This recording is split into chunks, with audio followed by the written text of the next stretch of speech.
Bismillahirrahmanirrahim. Assalamualaikum warahmatullahi wabarakatuh. Pada hari ini saya akan membentangkan tajuk integrasi kaum di Malaysia dalam subjek pembangunan sosioekonomi di Malaysia. Apa itu integrasi?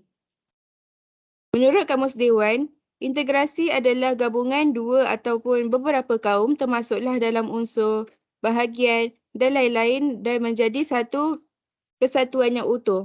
Ia juga merupakan satu usaha kerajaan bagi menyatukan pelbagai kaum untuk membentuk satu bangsa atau kesatuan.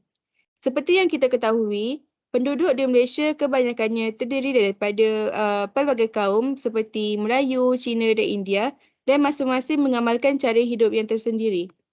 Kita juga dapat melihat perbezaannya melalui bahasa, politik, ekonomi, tempat tinggal dan hubungan sosial. Integrasi ini menunjukkan bahawa walaupun terdapat berbeza kaum di bawah satu kepimpinan, tetapi kaum-kaum ini dapat menjadi satu bangsa yang aman dan tiada pemberontakan atau ketidakpuashatian. Baiklah, seterusnya kita masuk pula kepada kepentingan integrasi kaum.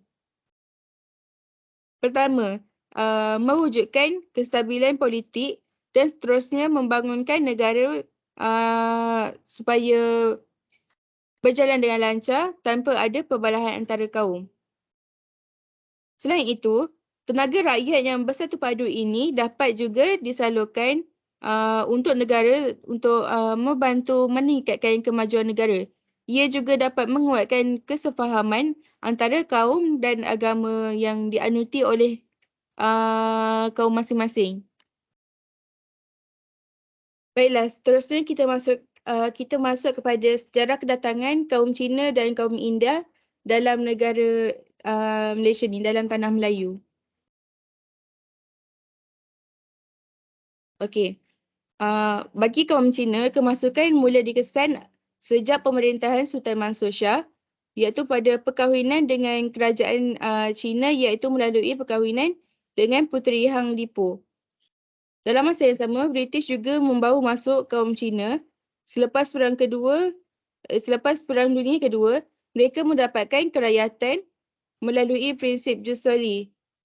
Bagi kaum India pula, zaman Kesultanan Melayu Melaka memerlukan golongan Tamil Muslim kerana mereka berperanan penting dalam sistem pemerintahan Tun Mutahir.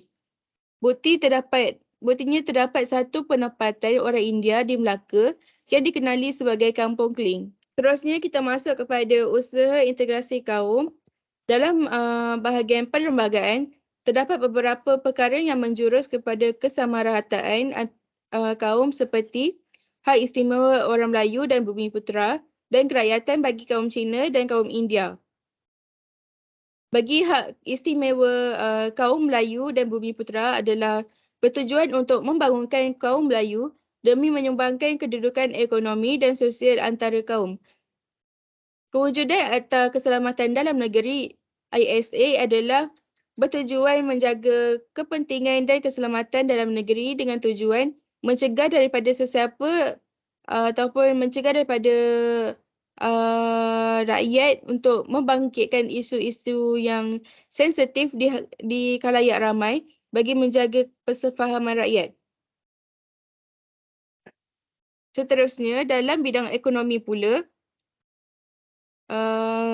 ketidakadilan telah mewujudkan jurang yang sangat besar antara kaum dan etnik. Ia juga menjadi penghalang kepada integrasi dan perpaduan.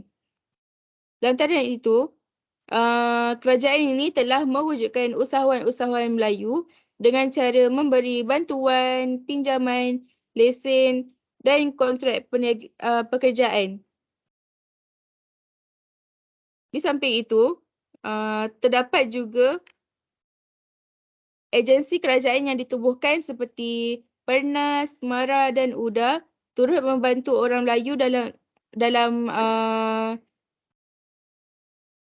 dengan aktif terutamanya dalam bidang perniagaan agar matlamat dasar ekonomi baru itu tercapai. Kerajaan juga mengelakkan kaum Bumiputera untuk membeli saham tajaan kerajaan seperti Mara dan PNB. Tidak ketinggalan juga, kerajaan ini telah membangunkan tanah seperti Felda, Risda, Kejora, Kesedar dan Velkra untuk membangunkan kedudukan ekonomi dan sosial kaum Bumiputera.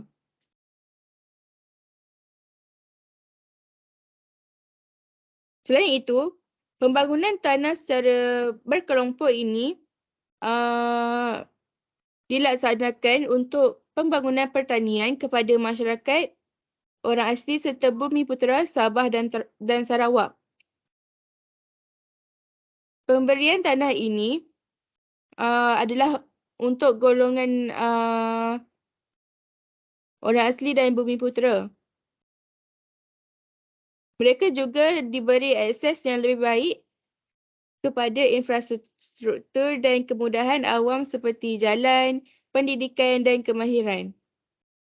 Dalam bidang sosial dan kebudayaan, amalan perkongsian pelbagai kaum ini telah dilakukan semenjak merdeka lagi, terutamanya dalam bidang pendidikan. Kurikulum pendidikan juga sudah diubah sesuai bagi pengenalan kepada unsur budaya pelbagai kaum dan etnik yang terdapat di negara kita lah. Pengiktirafan kerajaan ini mentitikberatkan kepada kepentingan pendidikan yang berteraskan agama juga tak ketinggalan dalam perancangan RMK 10. Baiklah, seterusnya kita masuk kepada cabaran memupuk integrasi kaum di Malaysia. Yang pertama adalah sikap prasangka buruk. Sikap prasangka buruk antara kaum dan mengutamakan kaum sendiri jadi penghalang kepada perpaduan antara kaum kerana tidak ada persefahaman yang baik. Seterusnya adalah perkauman. Sikap perkauman ini boleh mewujudkan hubungan yang tegang dan menjarakkan lagi jurang sosial antara individu antara kaum tu. Okey. Seterusnya ialah etnosentrisme. Etnosentrisme ini pula merujuk kepada kepercayaan bahawa unsur-unsur budaya sendiri adalah yang terbaik daripada budaya kaum yang lain. Sikap macam ni dia menghalang interaksi dan pergaulan yang luas antara kaum dan etnik. Seterusnya ialah kedudukan geografi. Geografi juga mempengaruhi masalah integrasi kaum dan hubungan etnik kerana jarak yang jauh menyukarkan perhubungan dan suka mengenali etnik yang lain. Bagi sosial pula, terdapat kurangnya percampuran dan interaksi sosial antara kaum seperti pemisahan dari segi pendidikan, sekolah Melayu saja, sekolah Cina saja dan sekolah India saja. Jadi mereka kurang sosial antara kaum tu. Dan juga pemisahan dari segi bahasa, agama dan budaya. Kerana setiap kaum mempunyai bahasa yang berlainan dan agama yang berlainan serta budaya yang berlainan. Politik pula, dunia politik ni sebenarnya dia memang penuh kontroversi di mana terdapat pelbagai individu yang mempunyai pelbagai tujuan dan kepentingan. Dan ekonomi pula berbeza dari segi pekerjaan. Perbezaan pekerjaan ini sebenarnya wujud akibat dasar pecah dan pemerintah yang diamalkan oleh kerajaan British. Mari kita bersama-sama menonton video ini. Soalan seterusnya. Siapa di sini pernah ada atau masih mempunyai kawan baik selain bangsa anda sendiri?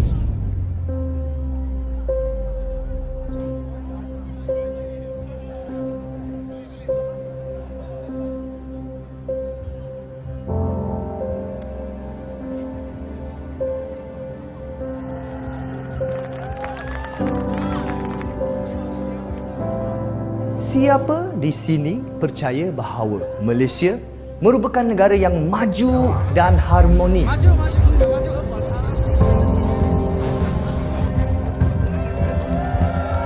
Siapa di sini yang bangga jadi rakyat Malaysia? Siapa di sini boleh nyanyikan lagu negaraku?